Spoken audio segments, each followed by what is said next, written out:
हम लोग water treatment unit में हम लोग स्क्रीनिंग देखेंगे, सेडिमेंटेशन देखेंगे और यही देखेंगे। पहले हम दो चीज़ देखेंगे आज। तो इसमें हम लोग देखते हैं वेस्ट वाटर स्क्रीनिंग में हम लोग देखते हैं कि ये सबसे पहला यूनिट ऑपरेशन होता है। It is the first unit operation in all waste water treatment plants. ठीक है, जो भी जितने भी ट्रीटमेंट प्लांट्स होते हैं सबसे पहले हम लोग स्क्रीनिंग का ही करते हैं। Screen is a device used to remove the solid found in the influent wastewater to treatment plant। ठीक है, इसका पर्पस क्या होता है? ये हमारा जो डैमेज कम कॉज करता है, less damage to the equipment, और डिक्रीजेस अगर इसका इस्तेमाल ना करें तो ये हमारे डिक्रीज़ कर देती है एफिशिएंसी ऑफ होल सिस्टम। ठीक है, अगर कोर्स पार्टिकल होगा किसी भी सीवेज वाटर में तो उसको ट्रीट करना मुश्किल हो जाएगा। ठीक है, तो क्लासिफिकेशन दो टाइप क्लासिफिकेशन में बांट दिया गया है। कोर्स स्क्रीनिंग जो 6 to 150 mm होता है, fine screening less than 6 mm होता है। ये हमारा डायग्राम है कि हम लोग कैसे देख रहे हैं। तो यहाँ से हम लोग इन हो रहा है पानी, यहाँ से हमारा पानी आउट हो रहा है। ठीक है, ये अप्रोच चैनल हो गया। बार रॉक स्टील, बार रैक स्टील हो गया। स्टील हम लोग की ऐसे ऐसे होती है। ठीक है, ये साइड भी हो गया। इसमें हमारा स्टील यहाँ पे ऐसे हो जाएगा, यहाँ पे सेडिमेंटेशन हो जाएगा, यहाँ पे रुक जाएगा। ठीक है, सीलिंग से। और हम लोग दूसरा टॉपिक है सेडिमेंटेशन। सेडिमेंटेशन हम लोग देखेंगे। तो sedimentation the process of removing the suspended matter from the water. ठीक है, जो भी सस्पेंडेड मैटर होता है उसको हम लोग रिमूव करते हैं। प्रिंसिपल ऑफ सेडिमेंटेशन की बात करें तो ये हमारा जितना ज़्यादा स्पेसिफिक ग्रेविटी होगा, मोर स्पेसिफिक ग्रेविटी, ये हमारा प्रिंसिपल है। जितना ज़्यादा स्पेसिफिक ग्रेविटी होगा उतना ज़्यादा वर्टिकल डाउनवर्ड में फ्लो होगा ड्यू टू ग्रेविटेशनल फोर्स। ठीक है, सिंपल सा होगा। ठीक है, ये दो तरह के होते हैं, क्विसेंट और कॉन्टिन्यूस फ्लो टाइप। क्विसेंट में हम लोग एक बार एक चीज़ देख लेते हैं, क्विसेंट हम लोग कैसे ये काम करता है।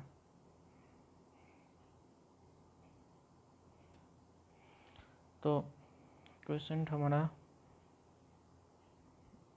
ऐसे चेम्बर हो गया जिसमें हम लोग पानी रख दिए। ठीक है, अब पानी रख दिए और इसमें हम लोग इसमें पानी इन कर दिए और इसको हम लोग छोड़ दिए। ये हम लोग 24 घंटे के लिए छोड़ देते हैं। ठीक है, तो इसमें सेडिमेंटेशन हो जाता है। सेडिमेंटेशन प्रोसेस के थ्रू जितने भी स्लज हो गए इसको हम लोग स्लज कहते हैं, सेटल डाउन हो जाएगा और जो पानी होगा उसको यहाँ से निकाल दिया जाएगा। फिर इसको साफ़ करने में और इस सब को इस एरिया को साफ़ करने में ये समय ले लेता है 8 से 12 घंटे ले लेता है साफ़ करने में।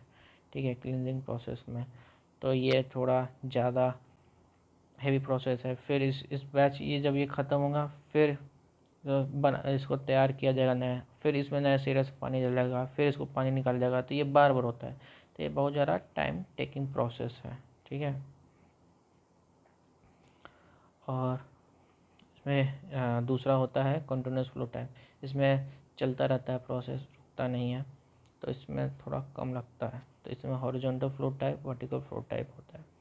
जैसे क्विसेंट टाइप में देखे हैं, detention time 24 hours and cleansing interval 8 से 12 घंटे होते हैं। हॉरिजॉन्टल फ्लो टाइप ज़्यादातर रेक्टेंगुलर शेप होता है, vertical flow type circular in shape होता है। ठीक है, हॉरिजॉन्टल फ्लो टाइप में देखें तो ऐसे दिखता है। इसमें प्रॉपर्टी चीज़ है कि particles having settling velocity more than flow rate. Particles यहाँ पे जो ये जो दिखा रहा है ये पार्टिकल के बारे में बता रहा है कि पार्टिकल की जो वेलोसिटी है, सेटलिंग वेलोसिटी, वो ज़्यादा हो ओवरफ्लो रेट से, ठीक है, तभी आराम से हमारा सेडिमेंटेशन होगा, ठीक है, सेडिमेंटेशन प्रोसेस होगा। ये वर्टिकल फ्लो टाइप, ये हम लोग एम्पेरिकल रिलेशनशिप से निकालते हैं, वो उतना हमारे लिए उतना ज़रूरी नहीं है X2 के सिलेबस के हिसाब से, ठीक है। हॉरिजॉन्टल फ्लो टाइप पे हम लोग चर्चा कर ले रहे हैं कि ये क्या है। Horizontal flow type settling tank, जैसे ये हो गया, तो ये यहाँ से इनलेट हो गया, ये आउटलेट हो गया, ये हमारा हो गया ओवरफ्लो जोन, फ्लो हो गया, ये हमारा ओवरफ्लो हो गया, ये हमारा स्लज जोन हो गया, ठीक है। अब इसका हम लोग ऐसे बना दिए 3D में समझने के लिए कि ये लेंथ है, ये ब्रेथ है, ये हाइट है। जो भी पार्टिकल्स होंगे वो चाहेंगे कि वो नीचे हाइट में जाए, और जो पानी होगा, ठीक है, वो चाहेगा लेंथ में आगे बढ़ता रहे। तो इसमें हम लोग VF कर दे रहे हैं फ्लो वेलोसिटी, और VS हो गया सेटलिंग वेलोसिटी। सेटलिंग वेलोसिटी किस पे डिपेंड है, ये एक तरह से कांस्टेंट होती है कि हाँ भाई एक कांस्टेंट स्पीड से ही नीचे जाएगा सारे पार्टिकल्स। दूसरा, due to weight of the particle, जितना वेट होगा उसी हिसाब से वो जाएगा, ये और डाउनवर्ड की डायरेक्शन में ही होता है, और रिस्पॉन्सिबल फॉर सेटिंग होता है, ठीक है।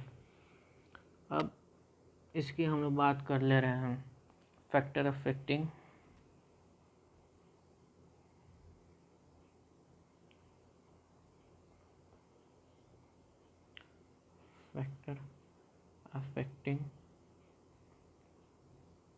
एफिशिएंसी, परसेंटेज में देख ला रहा है। जैसे ही VF की वैल्यू कम होगी तो एफिशिएंसी हमारी होगी वो इंक्रीज होगी। इसका मतलब क्या है, जो फ्लो वेलोसिटी है, फ्लो वेलोसिटी जितनी कम होगी, पार्टिकल की फ्लो वेलोसिटी की बात है, फ्लो वेलोसिटी पार्टिकल की इतनी कम होगी तो एफिशिएंसी बढ़ेगी। मतलब जिसका काम ही सेटलिंग टाइम नाम ही है, तो इसका मतलब सेटल होना चाह रहा है, तो इसका मतलब कि एफिशिएंसी इसकी बढ़ेगी, ठीक है। और दूसरा है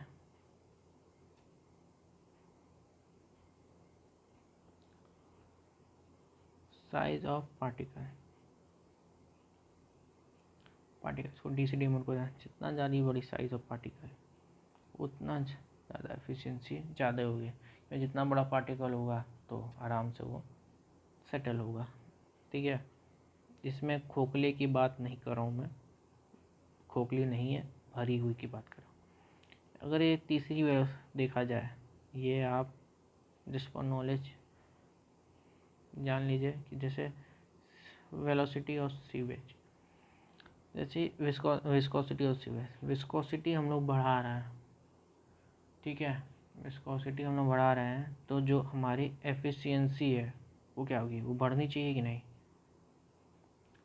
ये देखिए यहाँ पे एक चीज़ बढ़नी चाहिए, कम होनी चाहिए, कोई वो नहीं, क्योंकि एक चीज़ देखा जाए तो विस्कोसिटी की जो चीज़ है, ये हमारी जो इसकी हम चर्चा करें, ये अनकंट्रोलेबल है, ठीक है। ये बढ़ भी सकती है, कभी कम हो सकती है, डिपेंड ऑन कैसा हम लोग सीवेज यूज़ कर रहे हैं। तो अनकंट्रोलेबल है, तो इसको हम लोग कंसीडर ही ना करें। तो हम लोग दो ही चीज़ को कंसीडर करते हैं यहाँ पे, फ्लो वेलोसिटी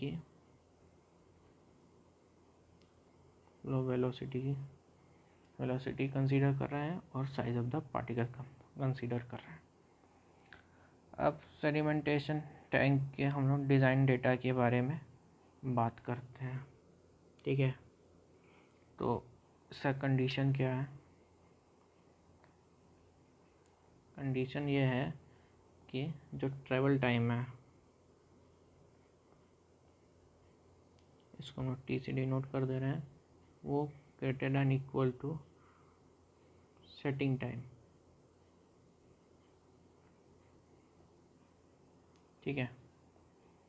इसको TS से डिनोट कर दे रहे हैं, ये T से, ये TS से। तो हम लोग जानते ही हैं T को D/S लिखते हैं, तो D/S लिखते हैं, तो यहाँ पर हम लोग देख सकते हैं कि ये L/F लिखे हैं।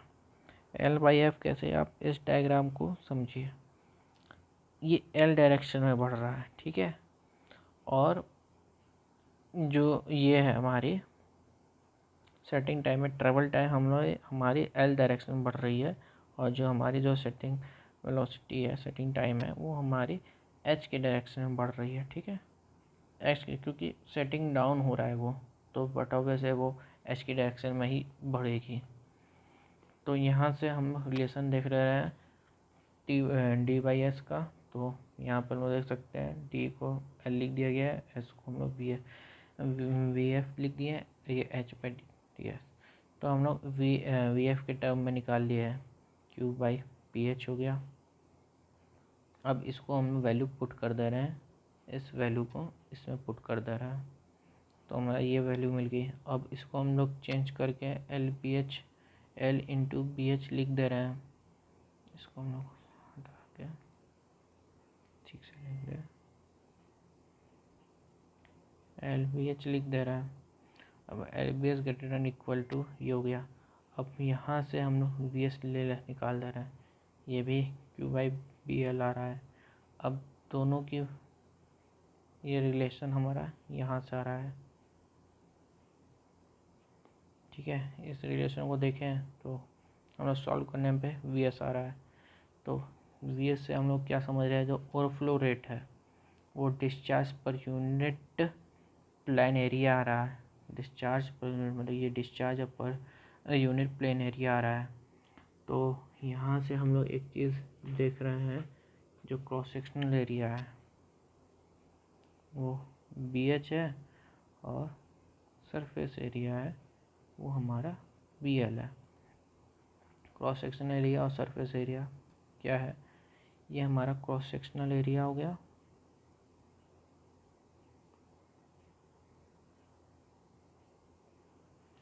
ठीक है, ये हमारा क्रॉस सेक्शनल एरिया हो गया। छोटा सा एक क्रॉस सेक्शन को बीच से काट दिया जाए, और ये सरफेस एरिया बी एल, ये हमारा surface area B into L, ये हमारा surface area B into L. ठीक है, यहाँ पे इन दोनों की बात हो रही है। तो यहाँ से जो आया है प्लान एरिया, ठीक है, इसी से हम लोग समझ सकते हैं प्लान एरिया क्या है। ठीक है, अब डिज़ाइन डेटा है, कुछ हम लोग सॉल्व करने से पहले एजम्पशंस करते हैं। तो डिज़ाइन डेटा में एल बाई बी 3 to 5 ले लेते हैं, और एल इज इक्वल टू 3 भी ले लेते हैं। अगर जब ये डेटा दिया ना हो तो हम लोग एज्यूम कर लेते हैं इफेक्टिव डेप्थ की बात कर लें तो H is equal to 2.5 m और या 3.5 ये मीटर, ये पी एस टी हो गया, ये एस एस टी हो गया। ये दो टर्म क्या है, ये आप पिछले वीडियो से जान सकते हैं, प्राइमरी सेटिंग टैंक और ये सेकेंडरी सेडिमेंटेशन टैंक। ठीक है, ये आप पिछले वीडियो से जान सकते हैं। तो आप इसको मिनिमम ले सकते हैं, और या एच को हम लोग 3 मीटर अमूमन ले सकते हैं। ठीक है, अगर कोई भी वैल्यू ना दी हो तो किसके इसके बारे में ना बताया हो। तो उसके बाद तीसरा पॉइंट देख ले रहे हैं, ये detention time T is equal to 2 to 4 hours PST में दिया गया है, और 1.5 to 2.5 ये हमारा SST में दिया गया है। ठीक है, चौथा मैक्सिमम VF, इसकी वैल्यू 0.3 मीटर पर मिनट है, या 18 मीटर पर आवर। कभी कभी हम लोग आवर में भी लेते हैं, आवर का गलत हो गया, आवर। ठीक है, पाँचवे का फ्री बोर्ड, इसे आपको रटना पड़ेगा, इसका आप कोई इलाज नहीं है, इसको आपको रटना पड़ेगा। अगर डेटा नहीं दिया होगा तो आपको देना पड़ेगा। इस बार तो MCQ हो रहा है, तो इसके आने के चांसेस भी उतने नहीं होंगे, या आ भी सकता है, कुछ छोटा सा होगा। ठीक है, तो एजम्पशन हो गया। तो फ्री बोर्ड प्लस सज हाइट दोनों को लेंगे, दोनों को टोटल कर देंगे,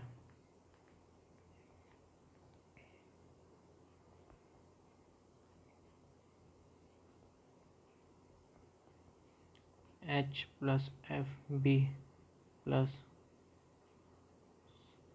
स्लज हाइट को लेंगे तो क्या ये पूरा करना पड़ेगा, या जैप्सन ले लेंगे, या मान लीजिए इसको 3 ले लीजिए, एफ बी हमारा 0.5 + 1 ये आप ले सकते हो, ठीक है।